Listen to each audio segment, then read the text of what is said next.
Alors, vous savez, il y a toujours en fait un benchmark international à faire, mais toutes les bonnes stratégies passent par un paramétrage national. Il y a tellement de best practices à voir, aussi bien le modèle en fait de la Nouvelle-Zélande qui permet aux toutes petites coopératives agricoles de s'exporter en leur permettant une distribution massifiée par les soins de l'État, en arrivant au modèle singapourien et au modèle indonésien où les grandes entreprises jouent ce rôle en ramenant dans leur sillage les entreprises plus petites, en arrivant au modèle du Bangladesh et de l'Inde, comme vous le savez, avec une logique de financement inclusif et adapté, en arrivant au modèle purement européen, dans des entreprises sociales qui contribuent essentiellement à cadrer, à créer de l'emploi, en arrivant au modèle américain qui, lui, dans son approche la plus moderne, considère en fait comme étant une économie sociale, toute économie qui contribue à la création d'emplois. Et je reviens à cette notion d'emploi, parce que la notion de travail, elle est très fondamentale. Permettre à une bonne tranche de notre société de passer à un statut responsable, où elle est responsable en fait du développement de notre pays, est très fondamental. Au-delà de l'aspect purement économique, c'est un shift en fait de culture. Le Maroc, ce n'est pas les autres, le Maroc, c'est nous tous. Et c'est cette notion-là que contribue justement à réaliser sur le terrain la TPE-PME. Alors pour y arriver, c'est très simple. Une entreprise, c'est un corps central qui a besoin d'un marché et qui a besoin d'un ensemble d'intrants. Elle a son environnement interne, elle a besoin de son environnement externe. Alors ce qu'on a fait pour l'accompagner, parce que c'est le socle de votre si bonne question, c'était déjà en fait d'essayer de l'accompagner à avoir accès au marché, aussi bien national qu'international.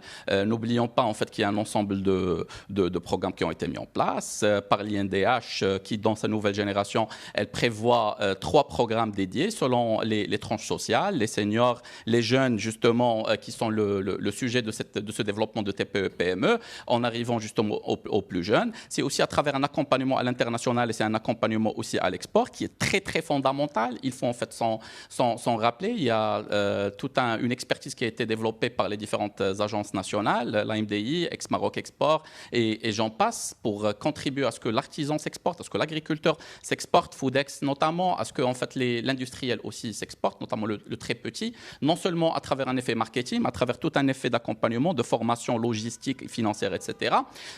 L'ensemble d'intrants qui ont été mis en place aussi, et là je parle de 2 types d'intrants, des intrants qui sont matériels et des intrants immatériels. Immatériel, tout ce qui est financement avec Intelaka, immatériel aussi, tout ce qui est cognitif et savoir, mais essentiellement des intrants aussi en fait matériels. Et là, je parle de tout ce qui est effet mutualisation qui a été capitalisé par rapport à des coopératives, notamment agricoles, qui chaque agriculteur différemment ne pouvait pas avoir accès à un produit de base avec un prix qui était faible, mais d'un effet mutualisé, il pouvait l'avoir de manière qui était durable. Et c'est d'ailleurs une expertise qui pourrait être généralisée par la suite sur d'autres industries et d'autres services, parce que l'un des points de compétitivité à gagner par rapport à la TPE, c'est l'accès à la matière première, c'est l'accès au savoir-faire d'une manière en fait qui soit plus compétitive. Maintenant, le socle de l'entreprise elle-même, c'est l'humain.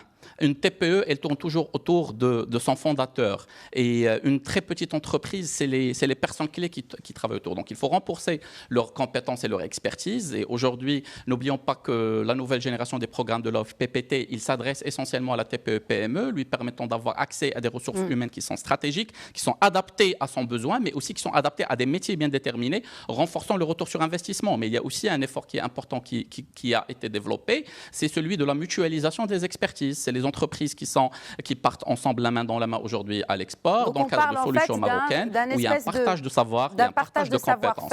Et c'est-à-dire qu'il y a un développement à construire, ou en tout cas à renforcer entre les grandes entreprises et les petites entreprises. Alors là, on parlait de l'humain. Et les TPE, vous l'avez dit. PME. Absolument. Bien sûr.